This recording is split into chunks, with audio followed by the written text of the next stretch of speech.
Pelatih PSM Ahmad Amiruddin mengaku bersyukur tim asuhannya meraih kemenangan.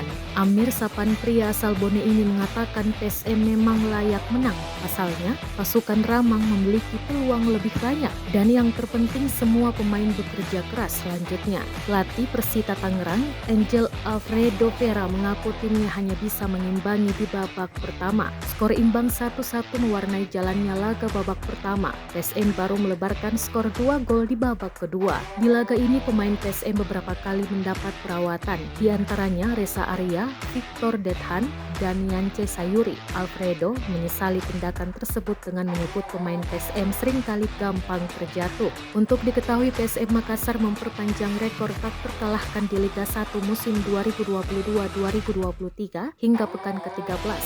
Yance Sayuri dan kawan-kawan kembali memetik 3 poin dalam laga melawan Persita Tangerang di Stadion Sultan Agung Bantul Daerah Istimewa Yogyakarta pada Kamis 8 Desember 2022 sore.